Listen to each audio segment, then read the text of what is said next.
Kumusta kayong lahat? Hiyori nga pala ng Wano Kuni Anime. Ito na famang kabuuan ng mas nagbabaga pang mga aksyon sa pinaka-latest chapter ng Elbaf Arc.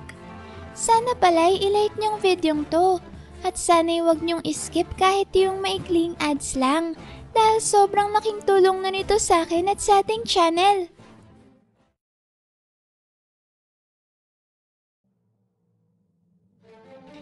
Ang chapter 1147 ay pinamagatang The Things We Find Scary. At una na nga nating makikita sa chapter ang pagpapatuloy ng cover story ng paglalakbay ni Yamato sa Wano, kung saan makikita natin si Yamato na pinapakain ni Raizo bilang pasasalamat sa pagpapatigil nito sa iligal na operasyong ginagawa ng grupo ni Husu sa rehiyon ng Udon. Malalaman din natin sa cover story na to fam na si Raizo na pala ngayon ang tumatayong daimyo ng Udon, katulad ng iba pa niyang kapwa scabards na si Inuarashi na nagsisilbi bilang bagong daimyo ng Kuri at Denjiro na tumatayo namang bagong daimyo ng Kibi. Kapansin-pansin naman fam sa may bandang kaliwa ng cover page na may isang individual na kasalukuyang hawak-hawak ang maskara ni Husu. Kaya naman nangangahulugan yan na makikita na natin sa wakas kung ano bang dahilan at nagsuot ng maskara si Husu at kung meron nga ba itong tinatago sa kanyang muka. Kahit kasi fam, nung mga panahong hindi pa crew ni Kaido si Husu at miyembro pa lang siya ng CP9 ay nakukubli na sa buhok ang kanyang noo at magkabilang mata. May isip mo tuloy na may pilit na tinatago itong si Husu na ayaw niyang makita ng ibang tao. At ang isang posibilidad dyan fam ay ito. Hindi kaya kabilang si Husu sa isa sa mga rare na lahi na hinahunting ng world government katulad ng lahi ng Lunarian? Pero ang specific na lahi ni Husu ay hindi kagaya ni King at sa halip ay kabilang siya sa lahi ng Three-Eye Tribe katulad ni Charlotte Pudding. Nabanggit na rin kasi ni Dr. Vegapunk na ayon nga raw sa kasaysayan ay ginagawa ng world government ang lahat upang malipol ang lahat ng mga miyembro ng mga rare na lahi na to. Kaya naman dahil dyan ay gumawa ng paraan si Husu para maitago ang kanyang totoong lahi na kinabibilangan. Isa pang matibay na ebidensya fam ang larawan na nakatattoo sa may bandang dibdib ni Husu. Kung mapapansin kasi natin fam, ay kahawig na kahawig ito ng third eye sa noo ni Pudding. Kaya naman masasabi nating mataas talaga ang tsansa na miyembro nga ng Three-Eye Tribe si Husu. Pagkatapos naman ng cover story na yan fam, ay kagad na nagsimula ang chapter sa isang flashback kung saan pinakitang naging pag-uusap sa pagitan ni Sol, Robin at Chopper. Dito ay malalaman natin na bago pa nga nagsimula ang engkwentro ni Sol at Saint Summers, ay pinatago muna ni Sol sina Robin at Chopper at sinabihan ng mga ito na manatiling nakatago sa kanyang balbas dahil ang individual na makakaharap nila ngayon ay kasapi sa grupo ng Holy Knights. Pinaliwanag ni Sol sa dalawang Straw Hats na ang mga miyembro ng Holy Knights ay pawang mga immortal, kaya naman wala silang pag-asang matalong mga ito. Dagdag pa ni Sol, alang-alang raw sa kapakanan ng mga bata ay manatili lang na nakatago sina Robin, nang sa gayon ay kapag dumating na ang tamang pagkakataon ay maaari na silang kumilos upang mailigtas ang mga bata. Habang nagaganap naman ang usapang yan sa flashback fam ay bigla na lang bumalik sa kasalukuyan ng eksena kung saan makikita natin si Saint Summers na nakatayo sa harapan ni Sol na ngayon ay nakadapa na sa lupa at dadad ng matitinding pinsala ang buong katawan. Sinabi dito ni Saint Summers na ang buong akala niya raw ay isa lang ang nakaligtas sa pagkasunog ng Ohara, subalit dalawa raw pala sina Robin at Sol na nakaligtas mula dito. Dagdag pa ni Saint Summers ay isa raw malaking kapabayaan sa kampo ng Marines ang pangyayaring ito na pagkakaligtas ni Sol sa naganap na Buster Call sa Ohara. Habang sinasabi yan ni Saint Summers fam ay hindi naman naiwasang mapahikbi ni Chopper dahil sa nakakalungkot na pagkatalo at pagsasakripisyo ni Sol sa kanyang sarili. Kagad namang niyakap ni Robin si Chopper upang pakalmahin ito, subalit hindi pa rin naiwasan na may marinig si Saint Summers. Mabuti na lang fam at hindi na pinansin ni Saint Summers ang kanyang narinig at binaling na lang ang kanyang atensyon sa kapwa niya Holy Knights na si Ganko. Dito ay tinanong ni Saint Summers si Ganko sa pamamagitan ng Dendenmushi kung tapos na raw ba niyang maitali ang nakaengkwentro niyang mga miyembro ng Straw Hat Crew. At bago pa man nga makasagot si Ganko ay kagad namang sumabat si Saint Killingham at pinagsabihan si Saint Summers na hindi sila pumunta sa Elbaf para galitan ng Emperor na si Straw Hat Luffy. Dito ay pinaalala ni Saint Killingham sa kanyang mga kasamahan na andito sila ngayon sa Warland upang isagawa ang kanilang misyon at bumalik sa Marisua sa oras na matapos na nila itong gawin. Habang nagsasalita naman sina Saint Summers at Saint Killingham ay makikita natin ang Straw Hat sa tabi ni Ganko na kasalukuyang nakatali ng magkakasama gamit ang Araw-Araw Devil Fruit ability. Sa sumunod na panel naman fam ay makikita natin si Nami na nagbubunganga at tinatanong kung sino raw ba sa tingin nila ang mga Holy Knights para saktan si Sol at basta-basta na lang dukutin si Colon. Dito ay pinagbalingan pa nga ni Nami ng kanyang pagbubunganga si Jinbei at tinanong ito kung bakit raw nito hinayaang mangyari ito sa kanila. Ang buong akala pa naman raw ni Nami ay magiging ligtas silang lahat dahil kasama nila ngayon si Jinbei. Sumagot naman kagad si Jinbei at nakiusap na kung maaari ay wag munang mag-ingay si Nami dahil kasalukuyan siyang nag-iisip ng paraan kung paano nila makakounter ang taglay na Devil Fruit ability ni Ganko. Nagsalita naman si Usopp at sinabing akala niya raw talaga ay katapusan na niya kanina, habang si Brook naman ay tila ba hindi makapaniwala at meron pa ring inaalala tungkol kay Ganko. Nagulat naman ang lahat nang bigla na lang may sumulpot na isang matulis na bagay sa tapat ng ulo ni Brook. Napasigaw pa nga si Usopp sa sobrang gulat at sinabing bumalik na raw ngayon ng babaeng zombie na nakaharap nila kanina. Malalaman natin dito fam na ang matulis na bagay pala na nakatutok sa ulo ni Brook ay mula sa kaliwang kamay ni Ganko na ngayon ay nagmistulang isang sibat dahil sa kanyang Araw-Araw ability.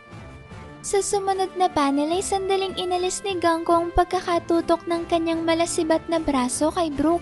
Subalit pagkatapos nito ay sinimulan naman niyang apakan ng leeg at baba nito na nagresulta upang mahirapan sa kanyang paghinga si Brook. Kagad namang napasigaw ang iba pang Straw Hats dahil sa kanilang pag-aalala, habang si Ganko naman ay nagsimulang magsalita upang tawagin ang atensyon ni Brook. Dito ay sinabi ni Ganko na mula raw sa araw na ito ay mabubuhay si Brook upang magsulat ng mga awitin para sa kanya. Kaya naman mula raw ngayon ay pagmamay-ari na niya si Brook at wala nang makakaagaw nito sa kanya. Pagkasabi nga niya ni Ganko fam ay tila ba hindi makapaniwala si Brook at kahit nga ang mga kapwa niya Straw Hats ay hindi rin makapaniwala na alam rin pala ni Ganko ang mga sumikat na kanta ni Brook. Gulat na gulat nga dito si Usopp nang malaman niya na pwede rin palang maging fan ni Brook kahit na ang mga Celestial Dragons mula sa Marisua. Tila naman nabigla rin si Jinbei at sinabing ibang klase raw pala talaga ang musika ni Brook at maging hanggang sa Holy Land ay may mga fans pa rin ito. Mariin naman ang naging pagtutol ni Saint Summers sa naging aksyon na ito ni Ganko at sinabing wala raw siya sa mood ngayon upang makipaglaban sa isang emperor, kaya naman sinabihan nito si Ganko na itigil na ang kanyang ginagawa upang matapos na kaagad nila ang kanilang misyon sa Elbaf. Sa sumunod na panel naman fam ay sumagot na si Brook sa naging alok sa kanya ni Ganko at dito ay mabilis na humingi ng tawad si Brook sa Holy Knight at sinabing mula raw nung iniligtas ni Luffy ang kanyang buhay ay kay Straw Hat niya lang ilalaan ang kanyang buong katapatan. Seryoso namang sumagot si Ganko at sinabing paano raw kung sabihin niya na kamatayan ang magiging kapalit ng pagtanggi sa kanya ni Brook. Matapang namang sumagot si Brook at sinabing kung gano'n ay malugod niyang tatanggapin ang kanyang kamatayan kaysa sa mabuhay siya nang walang dangal. Pagkasabi nga niya ni Brook fam ay kagad naman siyang sinipa ni Ganko na mabilis na nagpatalsik sa kanyang katawan. Napasigaw pa nga sa sobrang sakit si Brook habang si Usopp naman ay labis na nag-alala para sa kanyang kapwa Straw Hats. Nakakapagtaka naman fam na tila ba mas nasaktan pa si Ganko sa kanyang ginawang pagsipa kay Brook at sa kung anong dahilan ay bigla na lang itong pinagpawisan at napahawak sa kanyang dibdib. Dahil dyan fam, may usap-usapan tuloy ngayon sa One Piece community na may nakaraan na nag-uugnay sa pagitan ni Brook at Ganko kaya kapansin-pansin ng ilang eksena kung saan tila ba hindi makapaniwala si Brook habang nakatitig siya sa mukha ng babaeng Holy Knight. Kayo ba fam, ano sa tingin nyo? Ano nga kayang totoong kaugnayan ni Brook kay Ganko? At dati na nga kayang magkakilalang dalawang to? Sa dulo naman ng eksenang yan fam, ay tinanong ni Saint Summer si Saint Killingham kung handa na raw bang kanilang isasagawang pagbabroadcast sa buong Elbaf. Sumagot naman si Saint Killingham at kinumpirma na handa na ngang lahat at maaari nang magsimula si Saint Summers. Sa sumunod na panel ay dito na umugong sa buong isla ang tinig ni Saint Summers na tinatawag ang atensyon ng lahat ng mga Giants. At habang tinatanong na nga ni Saint Summers kung naririnig na ba siya ng Elbaf, ay makikita rin natin mula sa malayo ang kabuuan ng Warland mula sa karagatan. Sa gitna naman ng kanilang pakikipaglaban sa mga halimaw ni Saint Killingham, ay biglang napatanong ang mga mandirigmang Giants kung kanina raw ba nanggagaling ang tinig na kanilang naririnig ngayon at kung isa raw ba itong transmission gamit ang telediction system ng Elbaf. Nagpatuloy naman sa pagsasalita si Saint Summers at sinabing marahil raw ay nararamdaman na ngayon ng mga Giants ang matinding pressure mula sa mga hindi inaasahang sakuna na kasalukuyang dinaranas ng kanilang kaharian. Dito ay nagpakilala si Saint Summers sa Elbaf gamit ang kanyang titulo na patalim ng Holy Land Bariswa at sinabing isa siyang miyembro ng Holy Knights. Sinabi ni Saint Summers na siya kasama ng kanyang grupo ang responsable sa malaking krisis na kinakaharap ngayon ng mga Giants. Pagkasabi naman niya ni Saint Summers ay isa-isang pinakitang reaksyon ng mga Giants sa iba't ibang bahagi ng Sunrealm.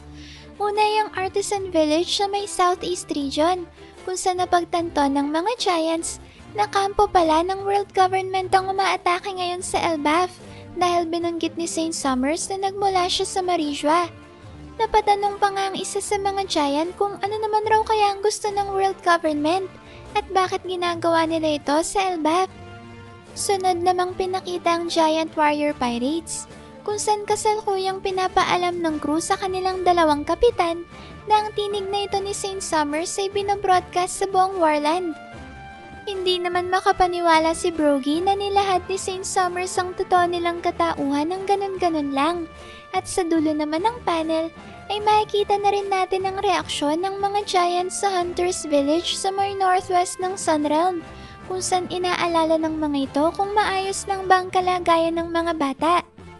Pagkatapos naman yan fam, ay muli nang nagpatuloy sa kanyang pagsasalita si Saint Summers na sinasabing siguro naman raw ay alam na ngayon ng buong Elbaf na nasa kamay ngayon ng Holy Knights ang humigit kumulang sa 10 mga batang Giants.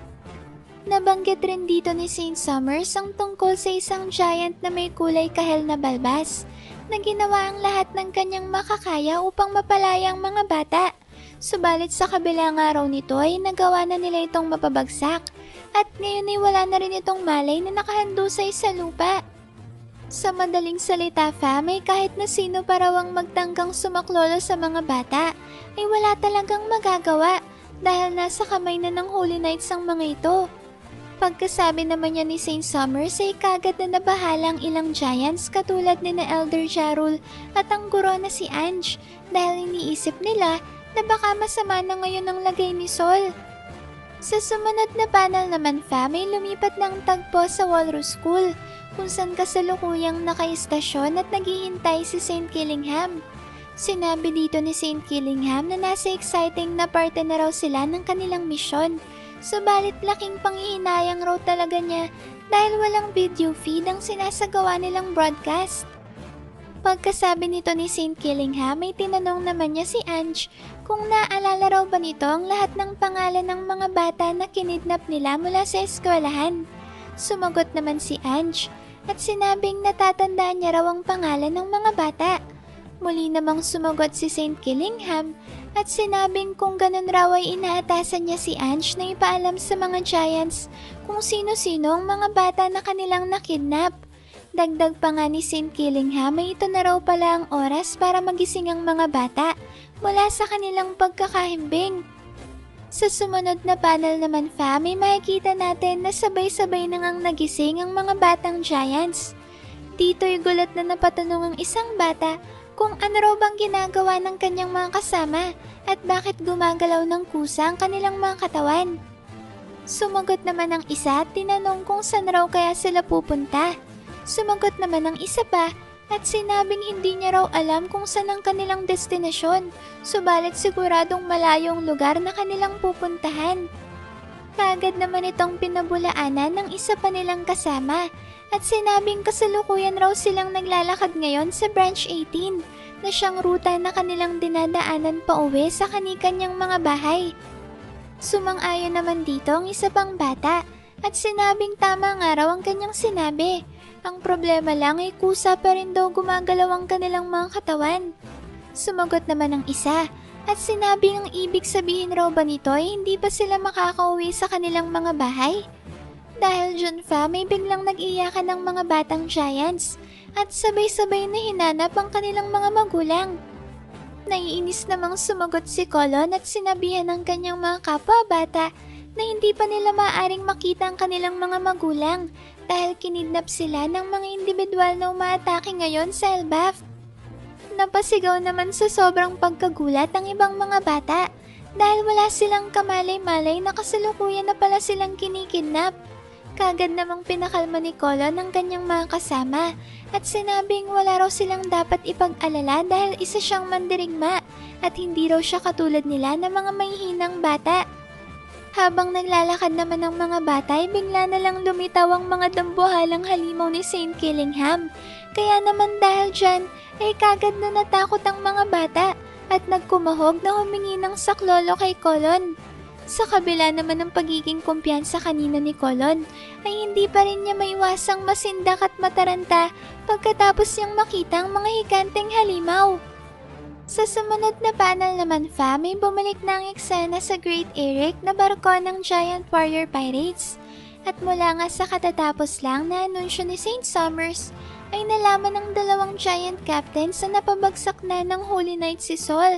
Kaya naman dahil dyan ay inutusan nila ang kanilang crew na imaniobra ang barko pabalik sa kinaroroonan ng mga bata nang sa gayon ay may ligtas nila ang mga ito. Pagkasabi nga niya ng mga Giant Captains ay iniulat naman ng kanilang crew na sa kasamaang palad raw ay nagkaroon ng tagas ang kanilang barko at bukod pa dito ay sira na rin daw ang kanilang mga sagwan mula sa pag-atake ng mga halimaw kaya hindi nila magagawang makabalik agad sa mga bata. Sa puntong ito na natin makikita ng malapitan ng Giant Warrior Pirates na kasalukuyang nilalabanan ng mga halimaw na umaatake sa kanilang barko. Dito ay tinanong ng isang crew kung ano raw bang klase ng mga halimaw ang umaatake sa kanila ngayon. Sumagot naman ng isa at sinabing parang mga babaeng hayop ang mga halimaw na to. Napansin pa nga ng isang crew na medyo kahawig raw ng isa sa mga halimaw ang kanyang asawa. Sumagot naman ng kanyang kasama at sinabing siguradong magugulpi raw siya sa oras na marinig ng kanyang asawa ang kanyang sinabi.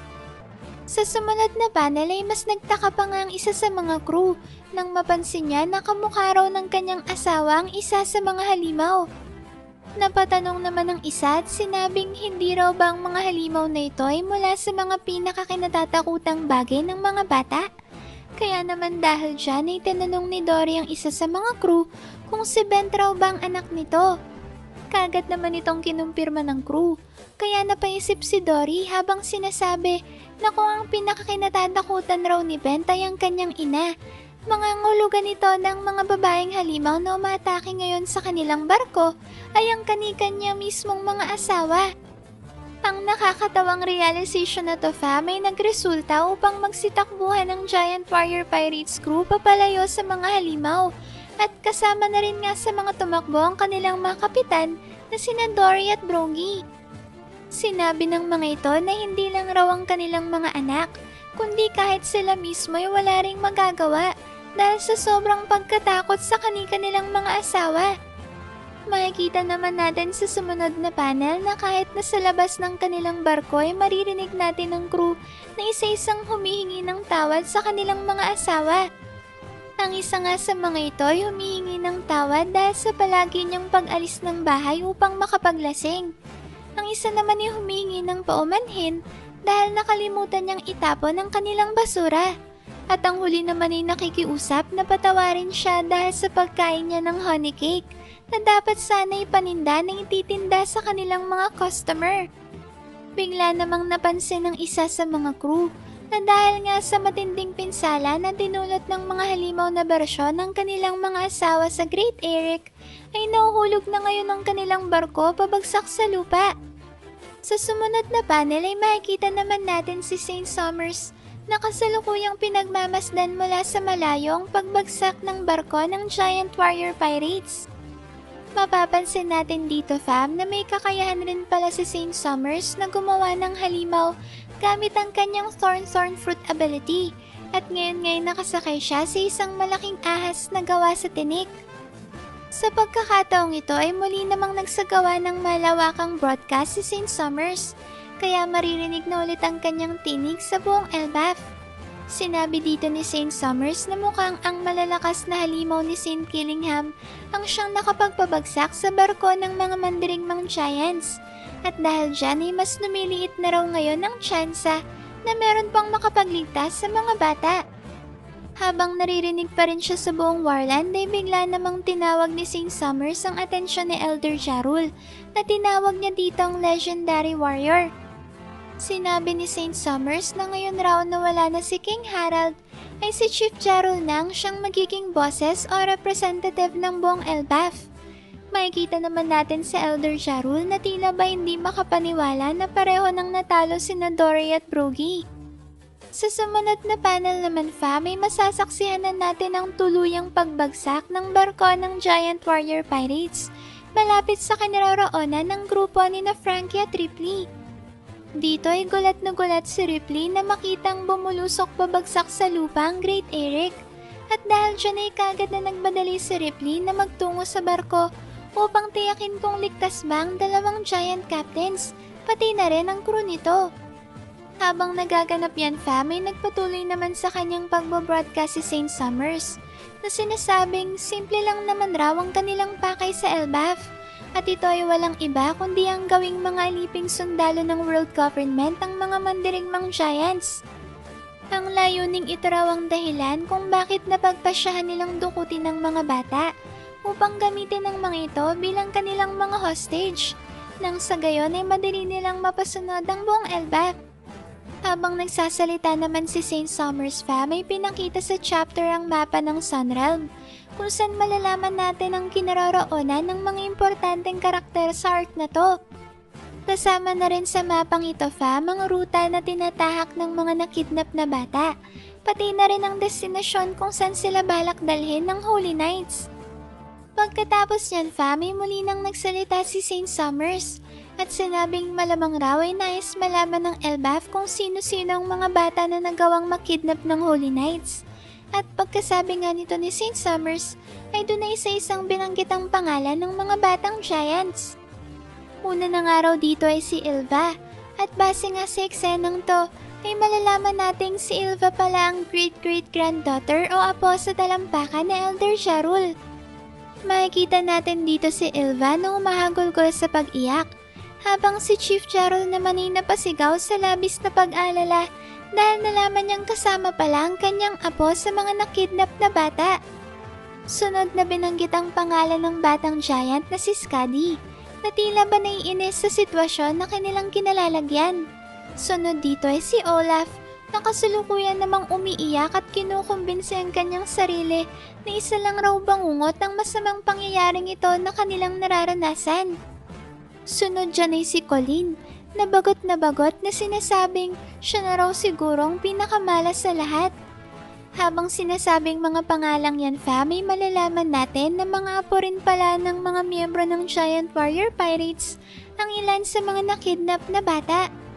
Sa sumunod na panel ay nagpatuloy pa nga ang pag-aanunsyo ng pangalan ng mga bata At dito ay sunod na binanggit ang pangalan ni Mug na sinasabing alam niya raw na malakas siya, subalit hindi niya pa rin mapigilan ang kusang paggalaw ng kanyang katawan. Sunod naman ay si Ronya na sa kabila ng nakakatakot nilang sitwasyon ay nananatili pa rin nakangiti at sinasabing okay lang raw siya dahil sa huli naman ay siguradong magiging maayos din ang lahat. Pagkatapos na mabanggit ang dalawang pangalang yan fam ay makikita naman natin ang kanilang mga magulang na kasalukuyan pa rin nakikipaglaban sa mga halimaw ni Saint Killingham. Sinabi ng mga magulang na to na sila na raw mismong pupunta sa kinaroroonan ng kanilang mga anak at ang siyang magliligtas sa mga bata. Pagkatapos yan fam ay sunod namang binanggit ang pangalan ni Ben na ngayon ay umiiyak habang sinasabing tiyak raw na ikakagalit ito ng kanyang ina. Sunod naman ay si Joanna na seryosong sinabi na mabuting araw at may magulang pa si Bent. Kapansin-pansin nga pala dito fam ang malaking pagkakahawig ni Bent kay Yamato. Kaya matunog ngayon sa One Piece community ang usap-usapan na baka raw anak din ni Kaido itong si Joanna, kaya base sa kanyang pagkakaalam ay wala siyang magulang. Sa dulo naman ng panel ay binanggit ang pangalan ni Bjorn na sinasabing kahit siya man lang sana'y mailigtas ng mga mandirigmang giants. Muli namang nagsalita si Saint Summers at sinabing ang siyam na batang ito lang raw sana ang kanilang makikidnap nung una. Subalit tumagdag raw dito ang batang si Colon dahil sinubukan raw nitong iligtas ang kanyang mga kaibigan. Kaya naman dahil dyan ay 10 na ngayon ang hawak nilang mga bata. Kasabay naman fam ng huling sinabi na ito ni Saint Summers ay maririnig din natin ang mga batang giants na mariing kinundi na ang naging makasariling hiling ni Bjorn na kahit siya lang raw sanang makaligtas. Hindi naman nagmatigas pa si Bjorn at humingi rin siya kagad ng tawad dahil sa kanyang sinabi. Makikita naman natin sa sumunod na panel fam na kasama na pala ngayon ni Gaban ang grupo ni na Ripley. Dito ay tuwang-tuwa si Gaban at pinagmamalaki ang katapangan na pinakita ng kanyang anak na si Colon. Kagad namang pinagalitan na Ripley ang kanyang asawa at sinabing hindi raw ito ang tamang panahon upang magyabang. Pagkatapos niyan ay muli namang nagpatuloy sa kanyang pagpa-broadcast si Saint Summers at sa pagkakataong ito na niya sinabi kung ano talaga ang gustong ipagawa ng Holy Knight sa Elbaf kapalit ng kalayaan ng mga batang giants. Sinabi ni Saint Summers na ang mga mandirigma ay hindi na raw nangangailangan pa ng mga silid-aklatan at mga paaralan. At kahit nga raw ang pag-aaral ng kasaysayan ay walang magiging silbi para sa mga mandirigma katulad ng mga giants. Kaya naman ito raw ang dahilan kung bakit inuutos ngayon ng Holy Knights na sunugin ng mga giants ang lahat ng mga itinayo nilang mga library at mga paaralan sa loob ng Elbaf. At pagkatapos nito ay kailangan ring manumpa ng Warland ng kanilang katapatan at ipangakong maglilingkod sila sa ilalim ng kapangyarihan ng world government. Dito ay sinabi ni Saint Summers na kung hindi raw ito gagawin ng mga giants ay isa-isa nilang tatapusin ang buhay ng mga bata. Kaagad namang kinagalit ng mga mandirigmang giants ang pinapagawa sa kanila ni Saint Summers. Makikita natin dito sina Ripley, Dory, Brogy at pati na rin si Gaban na nagngingit-ngit at gustong pulbusin ang mga Holy Knights. Sa sunod na panel naman ay nagpatuloy lang sa pagsasalita si Saint Summers at sinabing ang huling desisyon ay nasa kamay na ngayon ni Elder Jarul. Tila kinagulat naman ni Chief Jarul ang napakabigat na bagay nito na kailangan niyang mapagdesisyonan. Habang makikita naman natin ang guro na si Ange na sinusubukang makiusap kay Saint Killingham upang wag nang ituloy ng Holy Knights ang kanilang plano. Sinabi ni Ange na masyado raw malupit ang ginagawa ng Holy Knights sa mga giants at dito'y lumuluhang nakiusap si Ange habang sinasabi na ang Walrus School ay sumisimbolo sa kapayapaan na matagal nang nagahari sa Elbaf. Dagdag pa ni Ange, ang Owl Library raw ay hindi lang naglalaman ng mayamang kasaysayan ng Elbaf, kundi pati na rin ang malalalim na lihim ng mundo na pinag-alayan ng mga scholars ng Ohara ng kanilang sariling buhay. Kaya naman ito raw ang dahilan kung bakit hindi lang Elbaf ang nagmamay-ari ng makasaysayang Owl Library. Mukhang narinig din pala sa broadcast ang mga sinabi ni Ange dito, fam. Dahil seryoso siyang sinagot ni Saint Summers at tinawag pa siyang isang madaldal na giant. Makikita naman natin si Robin sa sumunod na panel na tila ba hindi na mapigilan pa ang kanyang sarili at ngayon ay naghahanda na sa pagkumpronta kay Saint Summers kahit na sinusubukan siyang pigilan ni Chopper. Makikita naman natin sa dulo ng eksenang to si Ripley na hinihiling kay Gaban na iligtas ang kanilang anak at pagkatapos niya ay kagad na ngang umalis si Gaban at mabilis na dumiretso sa kinaroroonan ng mga Holy Knights. At sa isang ang napakaastig na tagpo ay makikita natin sina Robin at Gaban na determinadong harapin ang mga Holy Knights habang magkasabay na sinasabi ang mga katagang hindi ko hahayaang saktan ng mga Holy Knights ang mga inosenteng bata. Tito Fam, may makikita natin sa gitna ng ere si Gaban pagkatapos niyang tumalon mula sa dambuhalang palad ni Ripley. Siguro ay katulad ni Sanji na siyang kaliwang kamay ng future Pirate King na si Luffy ay marunong ding maglakbay sa gitna ng himpapawid itong si Gaban. Pagdating naman kay Robin ay baka dito na siya magpamalas ng isang lihim na teknik. Isang atake na si Monkey D. Dragon mismong siyang nagturo sa kanya. Alam naman natin na ang finishing move na ginamit ni Robin kay Black Maria sa Wano Arc ay resulta ng pinagsama-samang teknik na natutunan niya sa mga revolutionary officers na sinasabo, Koala at Hack. Yan ang dahilan, fam, kung bakit malaki ang posibilidad na sa pagkakataong ito ay isang secret technique naman na natutunan ni Robin mula kay Dragon ang kanyang gagamitin para matapatan niya ang lakas ng Holy Knights. Lalo na, fam, at ang world government talaga ang direktang nilalabanan ng Revolutionary Army. Kaya malaki ang tsansa na naibahagi na ni Dragon kay Robin ang natuklasan nito na maaring kahinaan ng mga Holy Knights. Kaya talagang nakakasabik na makita ang panibagong power-up na to ni Robin. Paki-comment na lang dyan sa baba, fam, kung ano bang mga exciting na ideyang naiisip nyo tungkol sa napakatinding chapter na to. Maraming salamat, fam, sa solid at walang sawa niyong pagsuporta sa ating channel. Sana'y palagi kayong ligtas at nasa mabuting kalagayan. Mag-ingat kayo palagi. See you on our next video and stay good, fam!